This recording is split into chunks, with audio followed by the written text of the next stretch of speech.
Hallelujah! Praise the lord. మీరందరూ బాగున్నారా? సంతోషంగా ఉన్నారా? ప్రార్థనతో ఈ కార్యక్రమాలు మొదలుపెట్టుకుందాం. ప్రేమగల తండ్రి, పరిశుద్ధమైన దేవా, నన్ను నీ సిలువ చాటున మరుపరిచి నీ మాట నా నోట ఉంచండి. శక్తి చేత, బలం చేత కాదు కానీ నీ ఆత్మ ద్వారా నడిపించమని ప్రభువైన యేసుక్రీస్తు నామములో అడిగి వేడుకున్నాను తండ్రి. ఆమేన్. మీ అందరికీ వందనాలండి. ఈ దినాన మరి హోలీ వెన్స్‌డే, పరిశుద్ధమైన బుధవారం అని అంటారు. మరి ఈ దినాన ఏం జరిగిందో మనము ఒకసారి మత్తయి సువార్తలో చూద్దాం. క్షమించండి, బ్యాక్ టు బ్యాక్ ఇవ్వలేకపోతున్నాం. అంటే ఆహ్, హ్మ్, పాస్టర్ గారు జోసెఫ్ ప్రకాష్ గారు ఛానల్‌లో, అలానే ఈ ఛానల్‌లో కార్యక్రమాలు ప్రసారం అవుతున్నాయి. కొన్ని అక్కడ, కొన్ని ఇక్కడ, కాబట్టి ఒక కంటిన్యూటీ లేదు. కానీ ఈ దినాన దేవుడు నా హృదయంలో పెట్టింది మీతో పంచుకోవాలనుకుంటున్నాను. మరి ఈ హోలీ వెన్స్‌డే గురించి బైబిల్‌లో ఏం రాయబడిందో కొన్ని వచనాలు నేను చదువుతాను. మత్తయి సువార్త 26:1-16 వరకు చూద్దాం. అయితే ఆ దినాన ఏం జరిగిందో చూద్దాం. యేసు ఈ మాటలన్నీ చెప్పి చాలించిన తర్వాత జరిగినదేమనగా, ఆయన తన శిష్యులను చూచి, 2 దినములైన పిమ్మట పస్కా పండుగ వచ్చుననియు, అప్పుడు మనుష్య కుమారుడు సిలువ వేయబడుటకై అప్పగింపబడుననియు మీకు తెలియునని చెప్పెను. ఆ సమయమున ప్రధాన యాజకులను, ప్రజల పెద్దలు కయప అను ప్రధాన యాజకుని మందిరంలోనికి కూడి వచ్చి, యేసును మాయోపాయము చేత పట్టుకొని చంపవలెనని ఏకమై ఆలోచన చేసిరి. అయితే ప్రజలలో అల్లరి కలగకుండునట్లు పండుగలో వద్దని చెప్పుకొనిరి. యేసు బేతనియలో కుష్ఠరోగి అయిన సీమోను ఇంట ఉన్నప్పుడు ఈ స్త్రీ మిక్కిలి విలువగల అత్తరు బుడ్డి తీసుకొని అతని యొద్దకు వచ్చి ఆయన భోజనం కూర్చుండగా దానిని ఆయన తల మీద పోసెను. శిష్యులు చూచి కోప్పడి, ఈ నష్టం ఎందుకు? దీనిని గొప్ప వెలకు అమ్మి బీదలకియ్యవచ్చునే అనిరి. యేసు ఆ సంగతి తెలుసుకొని, ఈ స్త్రీ నా విషయమై ఒక మంచి కార్యం చేసెను. ఈమెను మీరెలాగు తొందరపెట్టుచున్నారు? బీదలు ఎల్లప్పుడు మీతో కూడా ఉన్నారు గాని నేను ఎల్లప్పుడు మీతో కూడా ఉండను. ఈమె ఈ అత్తరు నా శరీరం మీద పోసి నా భూస్థాపన నిమిత్తం దీనిని చేసెను. సర్వలోకమందు ఈ సువార్త ఎక్కడ ప్రకటింపబడునో అక్కడ ఈమె చేసినదియు ఈమె జ్ఞాపకార్థంగా ప్రశంసించబడునని మీతో నిశ్చయంగా చెప్పుచున్నాడు. అప్పుడు 12 మందిలో ఒకడు ఇస్కరియోతు యూదా ప్రధాన యాజకుల యొద్దకు వెళ్ళి, నేను ఆయనను మీకు అప్పగించిన ఎడల నాకేమి ఇత్తురని వారిని అడిగాను. అందుకు వారు 30 వెండి నాణెములు తూచి వానికి ఇచ్చిరి. వాడప్పటి నుండి ఆయనను అప్పగించుటకు తగిన సమయము కనిపెట్టుచుండెను. చాలండి. దేవుడి వాక్య భాగాన్ని దీవించునుగాక. మరి 2 దినాల్లో పస్కా పండుగ అనేది మొదలవుతది అని శిష్యులు మీకు తెలిసే ఉంది అన్నప్పుడు, మరి యేసు ప్రభువు చివరి కాలంలో మరి బేతని, మరియ, మార్త, లాజరు వారి ఇంట్లో వెళ్తున్నట్టు, బేతని గ్రామంలో ఉన్నట్టు మనం చూడవచ్చు. అయితే ఇక్కడ సైమన్ కుష్ఠరోగి అనే సీమోను యొక్క ఇంట్లో మరి యేసు ప్రభు ఆ విలువైన అత్తరు తీసి ఆహ్, మరియ యేసుప్రభు కాళ్ళు తన తల వెంట్రుకలతో కడిగినట్టు చూడవచ్చు. మరి ఒక సంవత్సరం అంతటికి ఎంత డబ్బైతే కూడబెడతారో వచ్చిన జీతం దాసిపెట్టి అంత విలువైన అత్తరు తను యేసుప్రభుకి శ్రేష్టమైనది ఇవ్వాలని కోరుకుంది. అట్లే చేసింది. ఈరోజు మన దేవుడికి శ్రేష్టమైనది ఇవ్వాలనే ఆశ మనకుందా? అయితే ఈమె ఎక్కడైతే ఈ ఈ పని చేసిందో ఇది సర్వలోకానికి ఈ సువార్త ఈమె జ్ఞాపకార్థంగా ఇది ప్రకటింపబడును అని స్పష్టంగా రాయబడింది. అయితే అందులో 12 మంది శిష్యులో ఒకడైన ఇస్కరియోతు యూదా ఎందుకు ఇంత డబ్బును వేస్ట్ చేయడం? ఈ డబ్బులేవో బీదలకి ఇవ్వచ్చు కదా! అని అంటం చూడవచ్చు. చూడండి, యేసు ప్రభుకి ఖర్చు పెట్టేది కూడా ఇతను లెక్కలేస్తున్నాడు. మరి యోహాను సువార్త 12:6లో చూసినట్లయితే ఆయన డబ్బు సంచిని టేక్ కేర్ చేసే వ్యక్తిగా ఉన్నాడు. ఒకసారి చూద్దాం. యోహాను సువార్త 12వ అధ్యాయం 6వ వచనం. వాడు ఇలాగు చెప్పినది బీదల మీద శ్రద్ధ కలిగి కాదు కానీ వాడు దొంగయ్యుండి తన దగ్గర డబ్బు సంచి ఉండినందున అందులో వేయబడిన దొంగిలించుచు వచ్చెను గనుక అలాగు చెప్పెను. మరి యేసు ప్రభువారితో ఉంటూ 3.5 సంవత్సరాలు పరిచర్యలో తిరుగుతూ మరి డబ్బు సంచి, కానుకల సంచి ఆయన దగ్గర పెట్టుకొని దొంగిలిస్తూ వచ్చాడంట. మరి అయ్యయ్యో! ఇంత డబ్బు ఇంత వెల కలిగింది ఇలా వేస్ట్ చేస్తుంది. ఈ డబ్బు సంచిలో ఏసినా అది నాకు ఆ బీదల మీద కనికరం కాదు గానీ, ఆయన మేలు పొందడానికి అందులో నుండి దొంగిలించడానికి అలా అన్నట్లు చూడగలుగుతాం. అయితే ఇతను ప్రధాన యాజకుల దగ్గరికి వెళ్ళి ఒకసారి చూద్దాం. హ్మ్. అక్కడికి వెళ్ళి మరి నేను ఆయనని అప్పగిస్తే మీరు నాకేమిస్తారు అని అడగడం జరుగుతుంది. అప్పుడు వారంటారు 30 వెండి నాణెములు ఇస్తాము. చూడండి 30 వెండి నాణెములు అంటే చాలా తక్కువైనది చెప్పాలంటే ఒక బానిసని కొనుక్కోవాలంటే ఆ కాలంలో 30 వెండి నాణెములు ఇచ్చి కొనుక్కుంటారు. మరి ఆ ప్రభువును అప్పగించాలంటే నాకు ఏమిస్తారు? నేను అప్పగిస్తాను సరే. మరి పస్కాకు భోజనానికి కూర్చున్న తర్వాత మరి వచ్చి ప్రభువుని తీసుకెళ్ళటం జరుగుతుంది. నేను ఎవరినైతే ముద్దు పెట్టుకుంటానో అతనే ప్రభు అని చెప్పి అప్పగిస్తాడు. ఆ వచనము ఒకసారి చూద్దాము. లూకా సువార్త 22:48.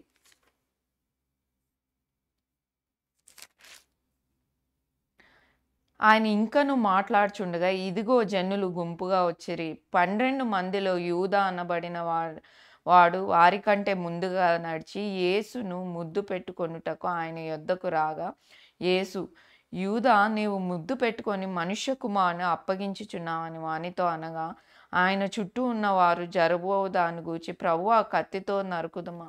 ఇక్కడ చూసినట్లయితే నేను ఎవరినైతే ముద్దు పెట్టుకుంటానో అతనే అని చెప్పి ప్రభువుని అప్పగిస్తున్నట్టు మనం చూడగలుగుతాం. అయితే ఇతను చేసింది ఎంత భయంకరం కదండీ! ఒక బానిసకి ఇవ్వాల్సిన డబ్బుతో కోసం కక్కుర్తిపడి ప్రభువుని అప్పగిస్తాడు. మరి ఆయన ఈ దినాన అక్కడ ప్రధాన యాజకులతో మాట్లాడుకుంటాడు.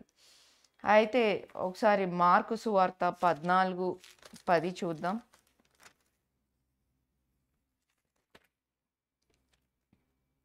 ప్ర 12 మందిలో ఒకడు ఇస్కరియోతు యూదా ప్రధాన యాజకుల చేతికి ఆయనను అప్పగింపవలెనని వారి యొద్దకు పోగా వారు విని సంతోషించి వానిని ద్రవ్యమిత్తుమని వాగ్దానం చేసిరి గనుక వాడు ఆయనను అప్పగించుటకు తగిన సమయము కనిపెట్టుచుండెను.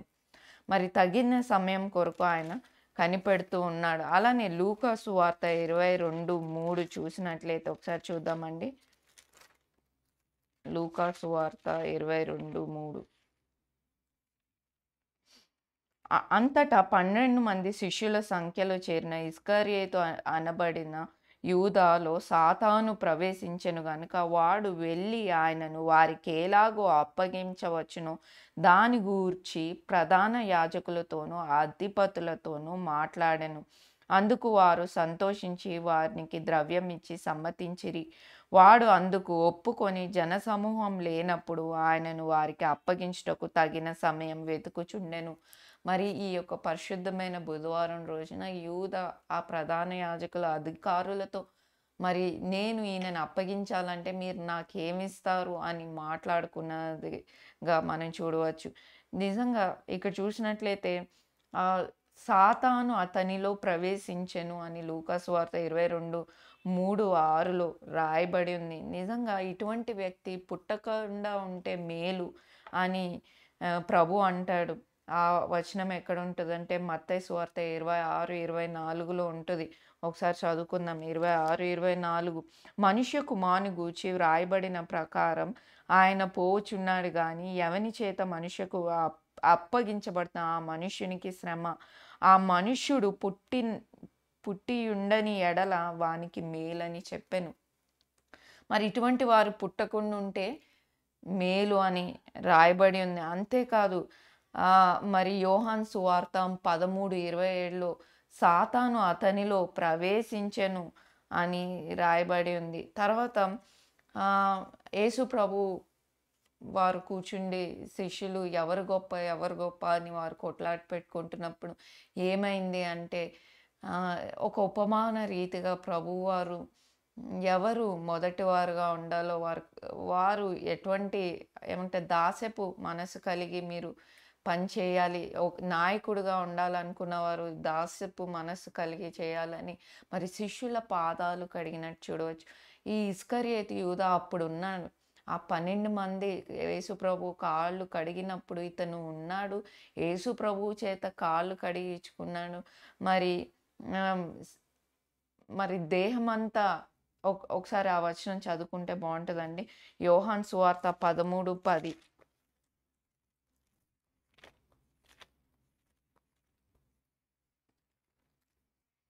యేసు అతన్ని చూచి స్నానం చేసిన వాడు పాదములు తప్ప మరి ఏమీయు పేతురు అడుగుతాడనమాట.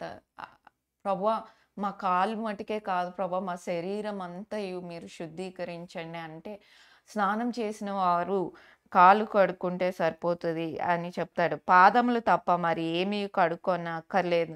అతడు కేవలము పవిత్రుడు అయ్యెను. మీరు పవిత్రులు కానీ మీలో అందరూ పవిత్రులు కారు అనెను. మరి దేవుడు స్పష్టంగా చెప్తున్నాడు. మీరు స్నానం చేసిన వారైతే పాదములు ఒక్కటి శుభ్రం చేసుకుంటే సరిపోతుంది.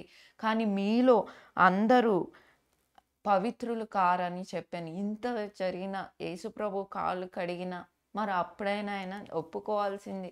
ఆ తర్వాత ఈయన చేసేది తప్పు అని ఆ ప్రధాన యాజకుల దగ్గరికెళ్ళి వారి దగ్గరికెళ్ళి ఆ డబ్బులు తిరిగి ఇవ్వడానికి వెళ్తే వారు "నువ్వు ఏం చేసుకుంటావో చేసుకోపో మాకు సంబంధం లేదు" అని అంటారు. మరి అది నిరపరాధ రక్తంతో కొన్నది. కాబట్టి ఒకసారి ఆ వచనాలు గూడా మనం చదువుకుందామండి. మత్తయి సువార్త 27, 6, 8 ఒకసారి చూద్దాం. ప్రధాన యాజకులు ఆ వెండి నాణములు తీసుకొని ఇవి రక్త క్రయధనము గనుక వీటిని కానుక పెట్టెలో వేయతగినదని చెప్పుకొనిరి. మరి ఇక్కడ చూసినట్లయితే ఇతను అనుకుంటాడు నేను నిరపరాధ రక్తము అప్పగించి పాపం చేశాను. ఈ డబ్బులు తిరిగి ఇచ్చేయాలంటే ఇది నిరపరాధ రక్తం, ఏ దోషం లేని రక్తం కాబట్టి దీనిని మేము తీసుకోము. అది కానుక పెట్టెలో గూడా వేయడానికి తగనిది అని చెప్పడం జరుగుతుంది. కాబట్టి వారు ఆలోచన చేసి వాటినిచ్చి పరదేశులను పాతిపెట్టుటకు కుమ్మరివాని పొలము కొనిరి. అందువలన నేటి వరకు ఆ పొలము రక్తపు పొలం అనబడుచున్నది. మరి అది మందిరంలో కానుక పెట్టి కూడా వేయలేము. నిరపరాధ రక్తము. మరి అది కుమ్మరివాని పొలము కొనడము, రక్తపు భూమి అని ఇప్పటికీ పేరు. మరి మీకు తెలుసో తెలీదో గానీ అపోస్తుల కార్యం 1:16-20లో చూసినట్లయితే ఇస్కరియోతు యూదా ఉరి పెట్టుకుంటాడు ఒక చెట్టుకి. ఆ తర్వాత అదే పొలంలో అతను మరణించటం జరుగుతది. ఆ రక్తపు భూమిలో, రక్తపు పొలంలో చనిపోవడము జరుగుతది. అతను ఆయన ఆ చెట్టు కొమ్మకి ఉరి పెట్టుకుని అతను ఆ కొమ్మ పొడుచుకొని ఆ పొట్టలో ఉన్న పేగులంతా బయటపడి మరీ చనిపోవడం జరుగుతది. చూసారా?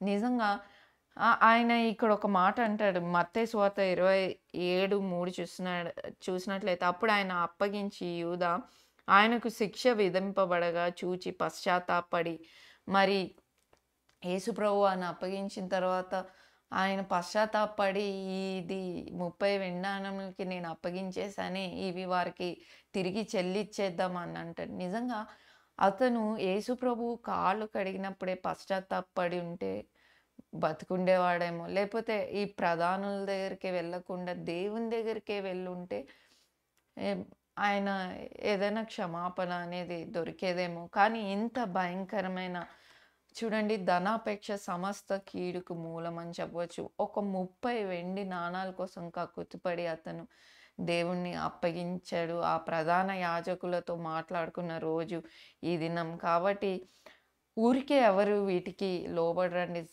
ఏంటంటే సాతాను అతనిలో ప్రవేశించింది అనుంది. అంతేకాదు మీలో ఒకరు సైతాను అని, మీలో ఒకడు దురాత్మ అని, one of them is devil అని యోహాను సువార్త 6:7 ఒకసారి ఈ 6:70 చూడండి. యోహాను సువార్త 6వ అధ్యాయం 70వ వచనం చూద్దాం. అందుకు యేసు, నేను మిమ్మును 12ని ఏర్పరచుకొనలేదా? మీలో ఒకడు సాతాను అని వారితో చెప్పెను. మరి one of you is devil అని స్పష్టంగా. ఏమండి, దేవుడికి తెలీదా మన ఆలోచనలు ఎలా ఉంటాము, మనము ఎంత నమ్మకంగా ఉంటాము, మనం తొట్టిల్తామా లేదా అని. మరి మీలో ఒకడు సాతాను అని 12 మంది ఏర్పరచబడిన వారే అయినప్పటికీ అందులో ఒకడు సాతాను సంబంధి అని. మరి సాతాను సంబంధి అని ఎందుకు? అప్పటికి ప్రభువు చెప్తానే ఉన్నా, మీరు శోధనలో ప్రవేశింపకుండానట్లు మెలకువగా ఉండి ప్రార్థన చేయండి అని చెప్తాం. మరి 1 పేతురు 5:8లో చూసినట్లయితే, అపవాది ఎవరిని మింగుదుమా అని గర్జించు సింహం వలె తిరుగులాడుచున్నాడని ఉంది. మరి శోధన రాకమునుపే మనము మెలకువగా ఉండి ప్రార్థన చేసేవారుగా ఉన్నాం. మరి పలు చోట్ల సాతాను అతనిలో ప్రవేశించినందున అతను అలాగ రియాక్ట్ అయ్యాడు. చూడండి, చాలామంది బానే ఉంటారు. కానీ రహస్య కార్యాలు, చెడు కార్యాలు చేసేవారుగా ఉన్నారు. ఎప్పుడైతే వారిలో దురాత్మ లేకపోతే సాతాను ప్రవేశిస్తుందో అటువంటి కార్యాలకు వారు పాల్పడతారు. కాబట్టి మన హృదయాలను మనం భద్రంగా కాపాడుకోవాలి. మనం మన ఆలోచనలు భద్రంగా కాపాడుకోవాలి. అపవాదికి మనము తావు ఇవ్వకూడదు. మరి ఆ అపవాదికి తావు ఇవ్వకూడదంటే ఎట్లాగా? మనం ప్రార్థన చేసేవారమైతే శోధనలో ప్రవేశింపకున్నట్లు మెలకువగా ఉండి మనం ప్రార్థన చేసేవారుగా ఉండాలి. మరి సాతాను గాడు ఏదో చెప్పి తలుపు తీయమని అనడు గానీ, సన్న సందులు, దారులు చూసుకొని అందులో నుంచి వస్తాడు. అవి ఏంటివి? ధనాపేక్ష, అసూయ, డంబము, పగ, ఈర్ష, కోపము, ద్వేషము. మరి వీటన్నిటిని మనం కలిగినట్లయితే వాటి ద్వారా వచ్చి కూర్చుంటాడు. ఇక్కడ ఇతను డబ్బు, ధనాపేక్ష మనసు కలిగి ఉన్నాడు. అది అతనికి ఉరయింది. అతను ఆ డబ్బుకు ఆశపడి మరి తన ప్రాణాలు పోవడం జరుగుతుంది. అంతేకాదు, ఎంతో భయంకరమైన వ్యక్తి. బైబిల్ అంతట్లోనే యోహాను సువార్త 17:12లో రాయబడి ఉంది, నాశన పుత్రుడు అని. అంటే దేవుడు అంటాడు, ప్రభువా, నువ్వు అప్పగించిన ప్రతి ఒక్కరిని నేను నీ చిత్తాన్ని నెరవేర్చాను నాయనా. నువ్వు అప్పగించిన వారందరినీ నేను కాపాడగలిగాను, కానీ ఒక్క నాశన పుత్రుడిని మట్టికి కాపాడలేకపోయానని చెప్పడం జరుగుతుంది. ఒకసారి ఆ వచనం చూసి మనం ముగించుకుందామండి. యోహాను సువార్త 17:12. నేను వారి యొద్ద ఉండగా నీవు నాకు అనుగ్రహించిన వారిని నీ నామమందు కాపాడితిని. నేను వారిని భద్రపరిచితిని గనుక లేఖనము నెరవేరినట్లు నాశన పుత్రుడు తప్ప వారిలో మరి ఎవడును నశింపలేదు. మరి నీవు అనుగ్రహించిన వారందరినీ నేను కాపాడితిని, కానీ నాశన పుత్రుడిని తప్ప ఎవరు నశింపలేదు. మరి దేవునికి తెలియదా అండి? ముందే ఇస్కరియోతు యూదా మాట విన్నాడు, లోబడడని. మరి దేవుని సమస్తం తెలుసు. ఇంకా కొంతమంది భ్రష్ట మనసు అంటారు కదండి. ఒక్కసారి ఆ భ్రష్టత్వానికి వెళ్ళిపోతే మరి ఎంతగా ప్రయత్నించినా కూడా వారు ఆ వెనుక స్థితికి రాలేరు. అదే హెబ్రీ పత్రికలో రాయబడి ఉంటుంది. ఒకసారి వెలిగింపబడి, మరి ఒకసారి ఆ వచనం చదువుకుందామండి. హెబ్రీ పత్రిక, ఒకసారి వెలిగింపబడి పరలోక సంబంధమైన వరము రుచి చూసి పరిశుద్ధాత్మలో పాలివారే దేవుని దివ్యవాక్యము రాబోవు యుగ సంబంధమైన శక్తుల ప్రభావం అనుభవించిన తర్వాత తప్పిపోయిన వారు తమ విషయంలో దేవుని కుమారుని మరలా సిలువ వేయచ్చు బాహాటముగా ఆయనను అవమానపరుచున్నారు కనుక మారు మనసు పొందునట్లు అట్టి వారి మరలా నూతన పరచుట అసాధ్యం. ఒకసారి వెలిగింపబడి, ఒకసారి దేవుని ఆత్మను, పరిశుద్ధాత్మను పొందుకొని దేవుని అద్భుతాలు, సూచక్రియలను చూశాడు. ప్రభువుతోనే ఉన్నాడు. పరిచర్యలు, ఇన్ని మేలులు, ఇన్ని అద్భుతాలు చూశాక ఒకసారి వెలిగింపబడి ఆ తర్వాత ఆ మారు మనసు పొందనప్పుడు మరి అటువంటి వారు నూతన పరుచుట అసాధ్యం. ఇదే ఇస్కరియోతు యూదా జీవితంలో జరిగింది. కాబట్టి ఈరోజు సాతాను అతనిలో ప్రవేశించింది కాబట్టి అతను అలా ప్రవర్తించాడు. కాబట్టి ఈ దినాన మన హృదయాలను భద్రపరుచుకుందాం. మరి అపవాది గర్జించు సింహము వలె ఎవరిని మింగుదుమా అని తిరుగులాడుచున్నాడు. కాబట్టి ఈ దినాన మనము మెలకువగా ఉండి ప్రార్థన చేసేవారుగా ఉండాలి. ప్రార్థన. ప్రేమగల తండ్రి, పరిశుద్ధమైన దేవ, మీ వాక్యం ద్వారా మాట్లాడిన విధానానికే వందనాలు నాయన. అవును నాయన తండ్రి, కేవలం ఒక బానిస వెల ఇచ్చి ప్రభా నిన్ను అయా అప్పగించాడు నాయన ఇస్కరియోతు యూదా నాయన. సాతాను అతనిలో ప్రవేశించింది. నాశన పుత్రుడు 12 మంది ఏర్పరచబడిన వారు, కానీ మీలో ఒకడు సాతాను అని చెప్పి ఉన్నావు నాయన. అయ్యా నీ సమస్తం ఎరిగిన వాడవే నాయన. అవును నాయన తండ్రి, నీతో ఉంటూ నీతో తిరిగి అయా పరిచర్యలో ఉంటూ నాయన అయ్యా నమ్మకంగా లేకుండానైనా నిన్ను సిలువకు అప్పగించాడు తండ్రి. అయ్యా ఆహ్, అయ్యా సాతాను ద్వారా ప్రేరేపింపబడ్డాడు నాయన తండ్రి. అయ్యా మా జీవితాల్లో అపవాదికి మేము చోటు ఇవ్వకుండా సహాయం దయచేయండి నాయన తండ్రి. అయ్యా అపవాదికి చోటు ఇయ్యకుడి అని వాక్యం సెలవిస్తుంది నాయన. అవును నాయన, మా హృదయాలను అయ్యా మా ఆలోచనలు ప్రభా మేము సరి చేసుకునేవారుగా ఉండటానికి సహాయం దయచేయండి. ఎల్లప్పుడూ నీ వాక్యంతో ప్రార్థనతో మేము ముందుకెళ్ళేవారుగా ఉండటానికి సహాయం దయచేయండి. నేను విత్తిన వాక్యాన్ని ముద్రింపజేయమని ప్రభువైన యేసుక్రీస్తు నామములో అడిగి వేడుకున్నాను తండ్రి. ఆమేన్. మీ అందరికి వందనాలండి. మరి ఈ కార్యక్రమాలు మీకు ఉపయోగకరంగా ఉన్నట్లయితే దయచేసి షేర్ చేయండి, లైక్ చేయండి, సబ్స్క్రైబ్ చేయండి. దీప్తి ప్రకాష్ అనే యూట్యూబ్ ఛానల్. ఈ పరిచర్య ద్వారా మీరు మేలు పొందిన వారైతే ఈ పరిచర్యను ప్రోత్సాహపరిచే బాధ్యత మీ మీద ఉంది. డిస్క్రిప్షన్‌లో ఉన్న నంబర్స్ ఈ పరిచర్యలో మీరు పాలు పంపులు పొందొచ్చు. ప్రభు చిత్తమైతే మళ్ళా కలుసుకుందాం. అంతవరకు సెలవు. Thank you.